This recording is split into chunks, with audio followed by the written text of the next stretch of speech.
여러분의 삶 가운데 하나님의 은혜와 평강이 늘 함께 하시기를 축복합니다. 저는 오늘 함께 읽은 본문을 통해 깨어 있으라는 말씀을 전하려고 합니다. 우리가 함께 이 말씀을 통해서 우리의 심령이 깨어지는 놀라운 은혜를 경험하게 되기를 간절히 축원합니다. 여러분 혹시 뜻하지 않은 사고를 겪어서 그 순간이 시간이 멈춘 것처럼 느낀 경험들이 있으신가요? 큰 사고를 당하면 왠지 모르게 이게 이 슬로우 모션처럼 천천히 되는 경험들을 하게 됩니다. 저도 제가 20대 때 한번 큰 사고를 당한 적이 있습니다. 운전을 하다가 졸음운전을 크게 한번 했어요. 그래서 그때를 생각하면 지금도 아찔합니다. 그때가 언제였냐면 제가 TD라는 영성수련회 아시죠? 트레스디아스라는 이 영성수련회를 다녀오고 밤늦게까지 봉사하고 난 다음에 집으로 오는 길이었어요. 그래서 피곤한데 빨리 집에는 가고 싶고 그러다 보니까 점점 속도는 빨라지고 어떻게든 간에 빨리 집에 가고 싶은 마음이 가득했습니다. 근데 졸음이 오기 시작하는 거예요. 그래서 허벅지를 막 꼬집기도 하고 그 겨울이었는데 창문을 양쪽을 내리고 운전을 하기도 했습니다. 근데 여러분 아시죠? 졸음만큼 무서운 건 없습니다. 아무리 제 살을 꼬집고 눈을 비비고 창문을 열어도 졸음이 가시지가 않는 거예요. 한 30분 동안 기억이 없을 정도로 심하게 졸음운전을 했습니다. 그러다가 멀리서 제가 살고 있는 집이 보이는 거예요. 근데 그 순간 저도 모르게 긴장이 풀려버린 거예요.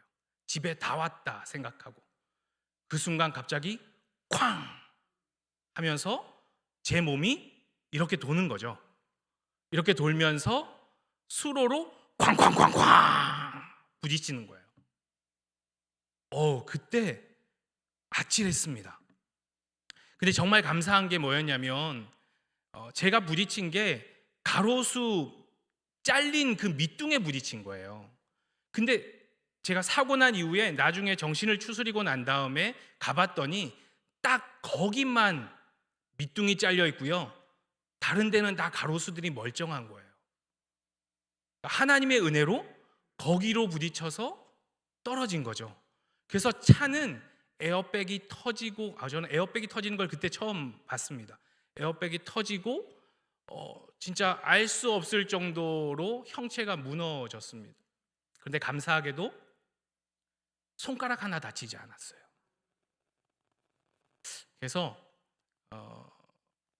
믿지 않던 저희 외할머니께서 그때 이 사고의 소식을 듣고 그런 얘기를 하셨어요. 야, 하나님이 살아 계시는구나. 그래서 제가 이 졸음운전을 통해서 사고를 통해서 믿지 않는 사람에게 하나님을 알린 그런 기회가 됐던 시간이었습니다. 제가 이 말씀을 왜 드리냐면요, 우리가 졸음운전을 하면 위험합니다. 그건 너무나 잘 알고 있잖아요, 그렇죠? 나만 위험한 게 아니에요. 나와 사고 나는 그 사람도 위험하고요, 그 일을 통해서 누군가는 생명을 잃을 수도 있습니다. 그래서 늘 깨어서 운전하는 게 필요합니다. 혹시라도 우리 성도님들 운전하시다가 졸리시다면 빨리 갓길로 차를 세우시고 안전한 곳으로 세우시고 잠깐이라도 주무시든지 아니면 어딘가에서 세수를 하시든지 해서 잠을 깨우셔야 합니다. 깨워야 됩니다. 깨어있지 않으면 큰일 납니다. 제가 이 사고를 겪고 난 다음에요, 고속도로를 지나가다 보면 이런 문구들이 있어요. 뭐죠? 혹시 아시나요? 한순간의 졸음이 어디로 갈 수 있습니다. 이렇게 좀 큰 이야기들이 있잖아요. 그러니까 그런 것들을 보면 이게 다르게 느껴지지 않아요. 가슴에 확 와닿습니다. 이렇듯 우리가 어떠한 경험을 하고 난 다음엔요, 그리고 특히 아픈 경험을 하고 난 다음에 그 비슷한 상황이 왔을 때 우리가 뼈저리게 깨닫게 되는 경우들을 많이 보게 됩니다. 성경은 오늘 우리에게 그날이 있음을 이야기하고 있습니다. 여기서 말하는 그날은 종말의 때, 재림의 때를 말합니다. 성경에도 그날이 처음 나왔을 때가 언제냐면 창세기 말씀인데요, 노아가 600세 되던 해 둘째 달 곧 그달 열일의 날이라 그날에 큰 기쁨의 샘들이 터지며 하늘의 창문이 열려. 여기서 그날은 하나님께서 홍수로 심판하셨던 그날을 이야기합니다. 그리고 마가복음 13장 19절에 보면 이는 그날이 환난의 날이 되겠음이라 하나님께서 창조하신 시초부터 지금까지 이런 환난이 없었고 후에도 없으리라고 말씀하셨습니다. 여기서 말씀하시는 그날 역시 예수님께서 재림하셔서 심판하실 날을 가리키고 있습니다. 그렇기 때문에 우리는 언제나 심판의 날인 그날을 잊지 말고 살아야 합니다. 그날, 주님이 오실 그날을 잊지 않고 살아가야 하는데, 그러기 위해서 본문은 우리에게 늘 깨어 있어야 한다고 계속해서 말씀하고 있습니다. 오늘 성경도 깨어 있으라, 깨어 있으라, 깨어 있으라 라고 계속 우리에게 이야기를 합니다.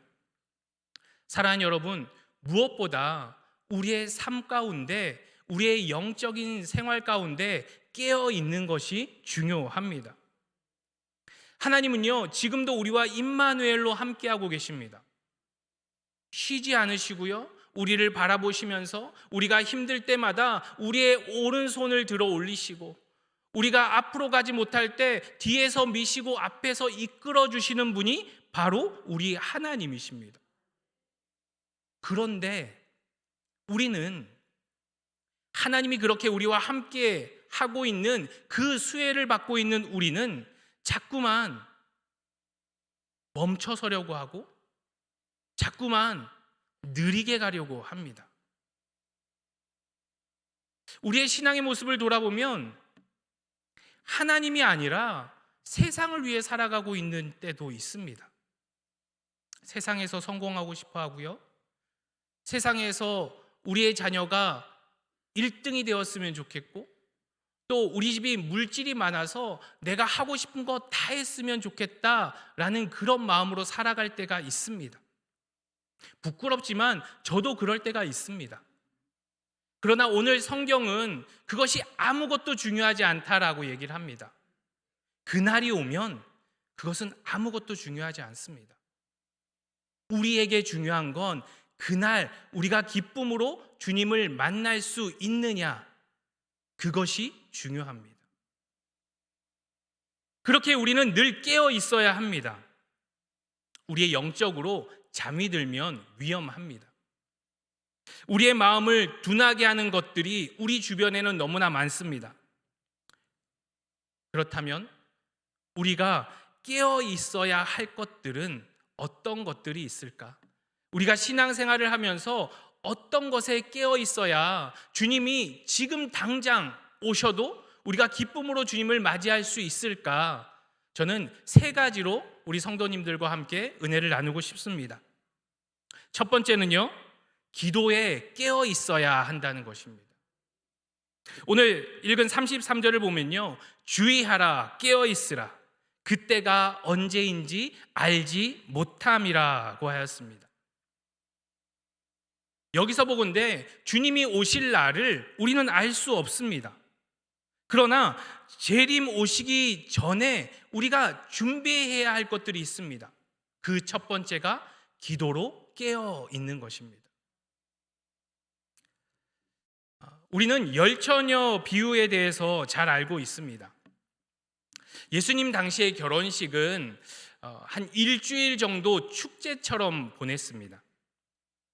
그래서 보통 저녁에 시작해서 한밤중까지 이어졌습니다.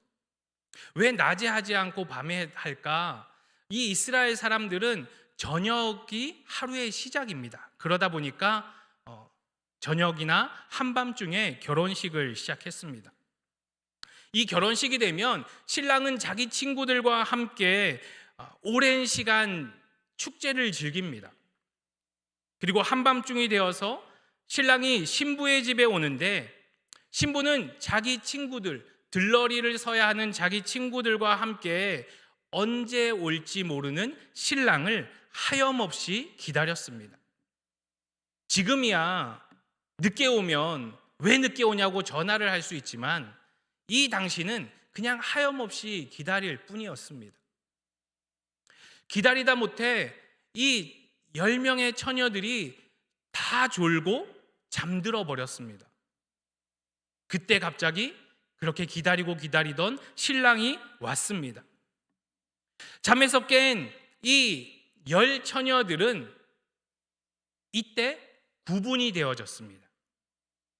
슬기로웠던 5 처녀들은 등불과 함께 여분의 기름을 준비하고 있었고, 또 미련한 5 처녀들은 그냥 여분의 기름 없이 자고 있었습니다. 당시에 이 결혼식에서는요, 신랑이 오면 신랑과 함께 신부의 집으로 들어가게 되어 있었습니다. 들어가서 문을 닫았습니다. 그리고 다른 이들이 들어오지 못하도록 닫았다고 합니다.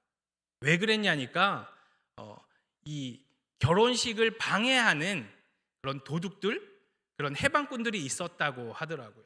그래서 문이 닫았습니다.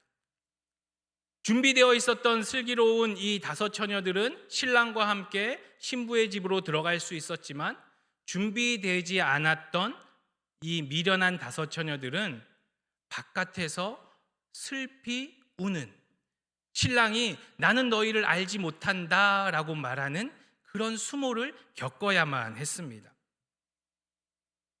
우리는 주님이 다시 오신다는 사실을 알고 있습니다.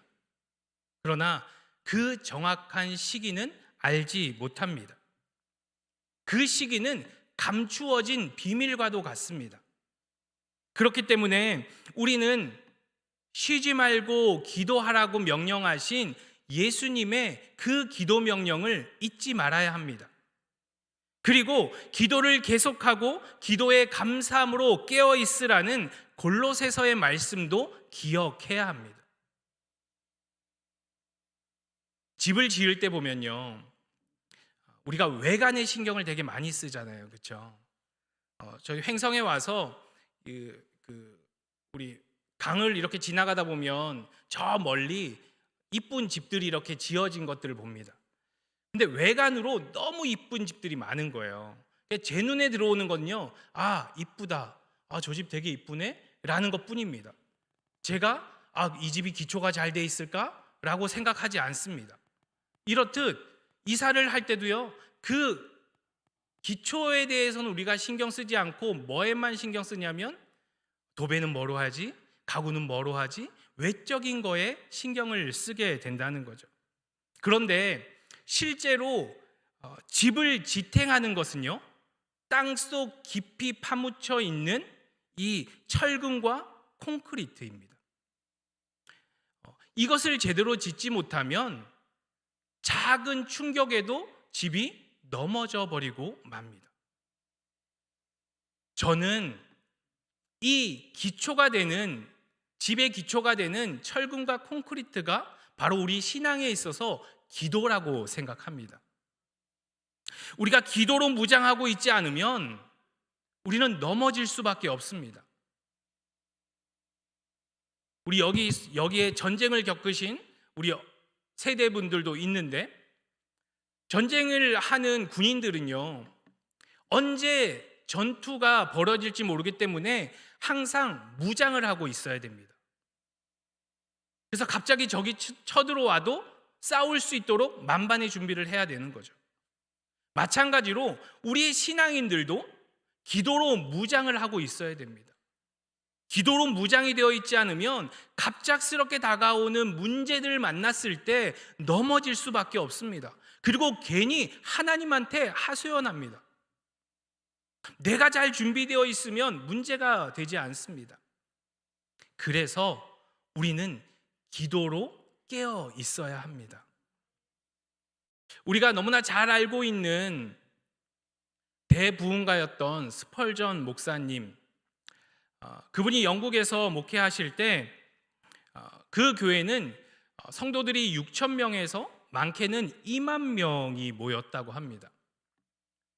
그런데 많은 사람들이 그곳에 와서 교회를 보고 이 스펄전 목사님에게 교회를 구경시켜 달라고 이야기를 하면 스펄전 목사님은 다른 곳을 구경시켜 주지 않고 이들을 이끌고 이 예배당 밑으로 내려갔다고 합니다.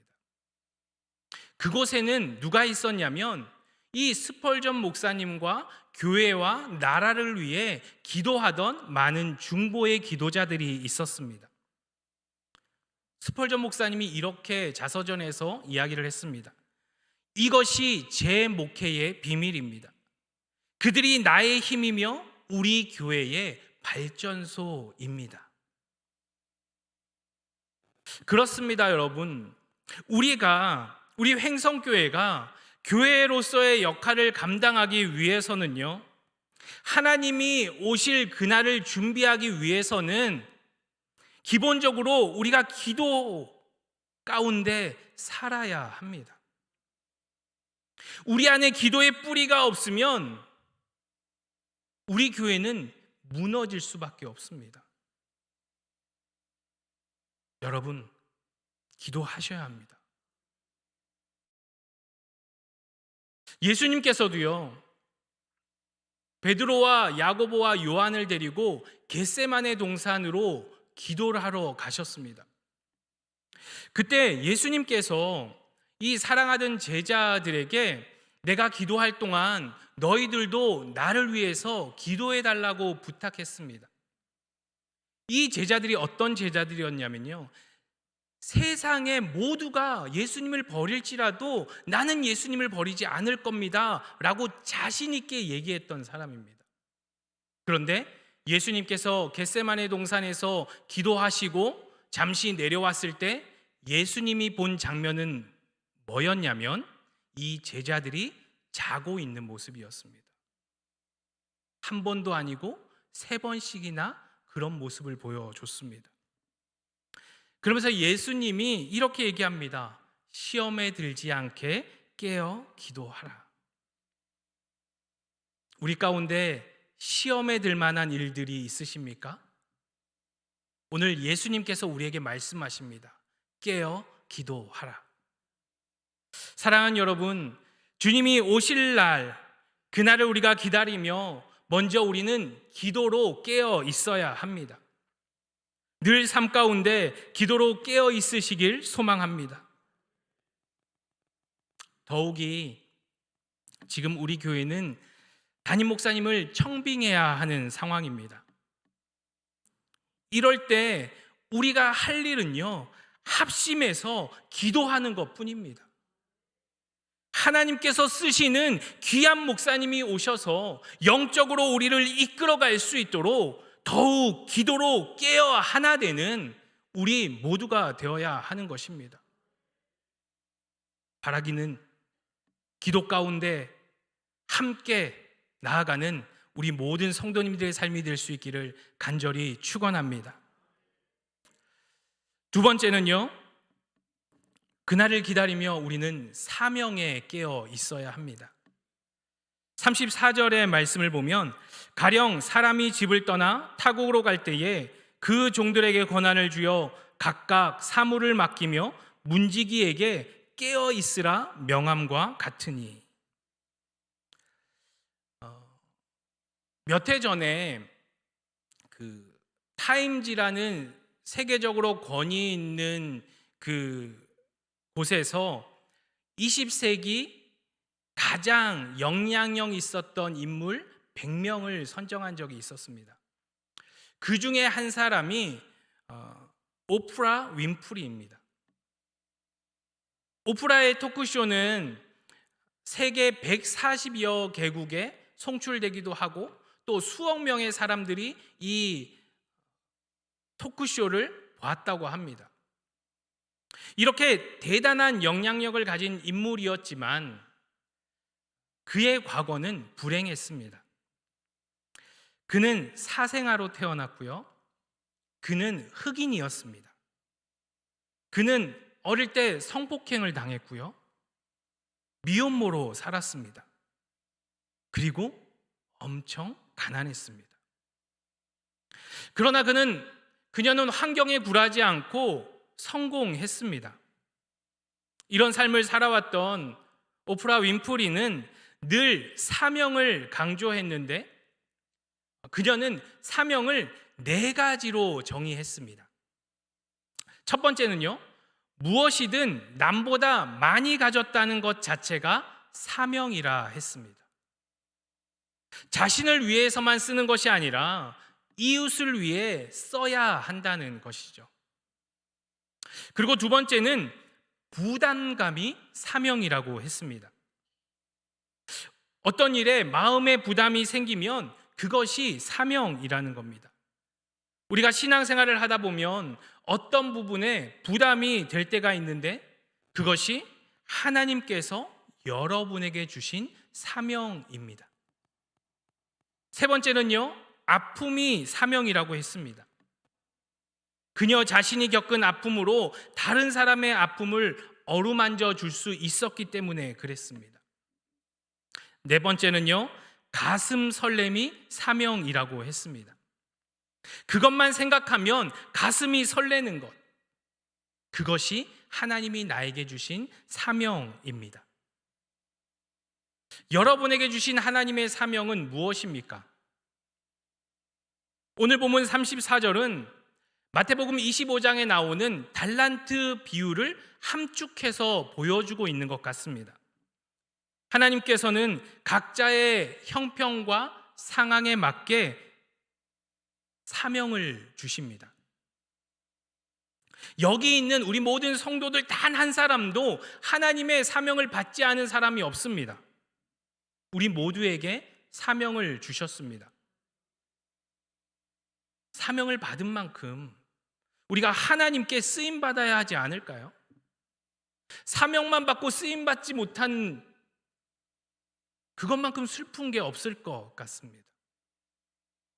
언제부턴가 젊은이들 사이에는요, 금수저, 은수저, 흙수저라는 이야기들이 유행처럼 번졌습니다. 타고난 신분을 이 수저에 빗대어서 했던 말인데 많은 이들은요, 다 자기들을 가리켜서 흙수저라고 생각을 합니다. 흙수저처럼 태어났기 때문에 보잘것없고 꿈도 희망도 없다고 말합니다. 그러나 수저의 종류보다 중요한 것은요, 쓰임 받는 수저가 되는 것입니다. 아무리 많이 배우고 화려한 스펙을 쌓아도 필요한 존재로 쓰임 받지 못한다면 그것은 쓸모가 없습니다. 반대로 남의 눈에 띄지 않는 보잘것없이 보일지라도 하나님이 쓰시는 인생이라면 그보다 값진 인생은 없을 것입니다. 디모데후서 2장 21절에는 이렇게 이야기를 합니다. 그러므로 누구든지 이런 것에서 자기를 깨끗하게 하면 귀 쓰는 그릇이 되어 거룩하고 주인의 쓰심에 합당하며 모든 선한 일에 준비함이 되리라. 사명받은 여러분이 사명자로 귀 쓰임받기 위해서는 여러분 스스로를 깨끗하게 준비하시기 바랍니다. 우리는 그날을 기다리며 맡은 사명에 깨어 있어야 합니다. 사명을 받고도 게으름으로 인해 쓰임받지 못한다면 그것만큼 슬픈 일은 없을 것입니다. 그리고 그런 자는 결코 기쁨으로 주님을 맞이할 수 없습니다. 주님이 오시는 그날 우리가 주님을 기쁨으로 맞이할 수 있도록 우리가 받은 사명 잘 감당하며 주님이 오실 그날을 준비하며 나아가는 여러분의 삶이 될 수 있기를 간절히 축원합니다. 마지막으로 전도에 깨어 있어야 합니다. 36절과 37절을 보면 그가 호련히 와서 너희가 자는 것을 보지 않도록 하라. 깨어 있으라. 내가 너희에게 하는 이 말은 모든 사람에게 하는 말이니라 하시니라. 그가 호련히 와서 너희가 자는 것을 보지 않도록 하라고 하였습니다. 이것은 반대로 말하면요, 주님이 오시는 날 자는 자들이 있을 것과 또 그로 인해 수치를 당하는 자들이 있을 것을 암시하고 있습니다. 여러분, 달란트 비유에서 자기가 받은 달란트를 땅속에 묻어두었던 종이 어떻게 됐습니까? 주인이 돌아왔을 때 그가 갖고 있었던 달란트를 뺏어서 5달란트 갖고 있었던 자에게 줬습니다. 그것뿐만 아니라 그가 바깥 어두운 데로 내어 쫓기기까지 했습니다.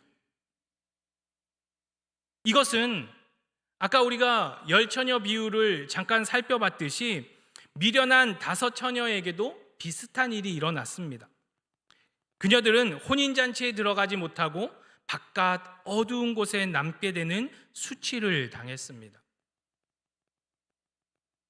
주님께서 다시 오실 때 준비되지 못한 이들이 처하게 될 운명이 바로 이런 것입니다. 깨어서 준비되어 있지 않다면 바깥 어두운 데로 내어 쫓기게 되어 있습니다. 그때 주님은 우리에게 어떤 변명도 듣지 않습니다. 그러나 준비된 사람들은 그 영광 가운데 들어가게 될 것이고 그렇지 못한 자들은 심판받게 될 것입니다.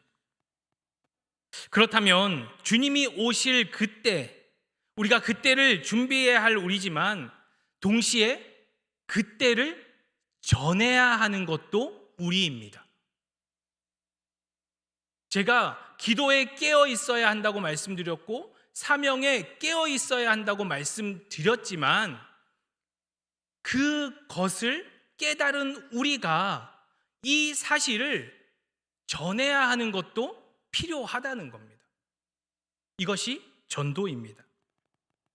37절을 보면 깨어 있으라. 내가 너희에게 하는 이 말은 모든 사람에게 하는 말이니라. 모든 사람에게 하는 말임을 잊지 말아야 합니다. 우리가 전도하면 떠오르는 구절이 어디죠? 마태복음 28장 19절과 20절 말씀입니다. 예수님의 지상대명령이라고 하는 말씀입니다. 그러므로 너희는 가서 모든 민족을 제자로 삼아 아버지와 아들과 성령의 이름으로 세례를 베풀고 내가 너희에게 분부한 모든 것을 가르쳐 지키게 하라. 볼지어다 내가 세상 끝날까지 너희와 항상 함께 있으리라 하시니라. 주님의 지상 명령인 이 말씀은 우리가 복음을 전하는 일에 게을리해서는 안 된다는 것을 깨닫게 해줍니다. 주님의 때를 기다리는 우리들은 주님의 때를 기다리며 복음 전파하는 사명을 받은 자들입니다. 나 아니어도 누군가는 하겠지. 그런 생각에서 벗어나야 합니다. 내가 아니면 누가 복음을 전하겠어? 라는 이런 마음을 우리가 가져야 합니다. 그래서 내가 시간이 조금 부족해도, 내가 조금 내 형편이 어려워도 내가 시간을 내어서 복된 소식인 예수 그리스도를 전할 수 있는 그런 우리의 모습이 되어야 하는 것입니다. 말하기는 여기 계신 우리 모든 성도님들은 주님을 전하는 일에 힘써 나아가게 되시기를 간절히 축복합니다. 저는 오늘 우리가 깨어있기 위해서 3가지를 말씀드렸습니다. 사랑하는 여러분, 주님은 언제 오실지 모릅니다. 당장 내일 오실 수도 있고요. 우리가 예배하고 있는 지금 이 순간 오실 수도 있습니다. 그래서 말씀을 통해서 계속해서 우리에게 깨어있으라라고 말합니다. 그렇다면 지금 우리가 깨어 있어야 할 것은 무엇입니까? 기도입니까? 이스라엘과 아말렉의 전투를 우리는 다 기억합니다. 이스라엘 모세가 하나님께 두 손을 들어 기도할 때 이스라엘 군대가 이기고, 두 손이 내려올 때 아말렉 군대가 이겼습니다. 하나님은 우리가 깨어 기도하기를 원하십니다. 그럴 때 우리에게 승리를 주시는 분입니다. 혹시 사명입니까? 나에게 맡겨주신 사명은 무엇입니까? 그 사명에 쓰임받는 그릇이 되기 위해 우리의 심령을 깨끗하게 준비하는 여러분이 되시기를 바랍니다. 혹시 전도입니까? 나만 구원받으면 되는 것이 아닙니다. 좋은 것은 나누게 되어 있습니다. 우리가 받은 좋은 복음을 우리만 아는 것이 아니라 믿지 않는 이들과 나누어야 합니다. 주님의 명령에 순종하며 주님이 다시 오실 그날까지 전도하기에 힘쓰는 저와 여러분이 될 수 있기를 간절히 축복합니다. 주님은 우리에게 계속해서 깨어 있으라고 말씀하십니다. 그렇게 우리는 주님이 오실 그날을 위해 깨어 있어야 합니다. 이 사실을 모르는 이들은 황당한 이야기로 들릴지 모릅니다. 하지만 성경을 통해 믿음을 갖고 있는 우리에겐 그날을 준비하는 것은 반드시 필요합니다. 주님께서 명하신 대로 주님의 오실 그날을 기다리며 우리가 기도하고 우리의 사명을 감당하며 또 전도하고 깨끗이 준비되어 있는 매일의 삶을 살아갈 수 있게 되기를 간절히 축복합니다. 주님이 오실 그날 우리 모두가 깨어 있어 주님을 기쁨으로 맞이할 수 있는 그런 생각만 해도 기쁨이 가득한 그 놀라운 순간을 우리가 함께 맞는 우리 모두가 될 수 있기를 간절히 축원합니다.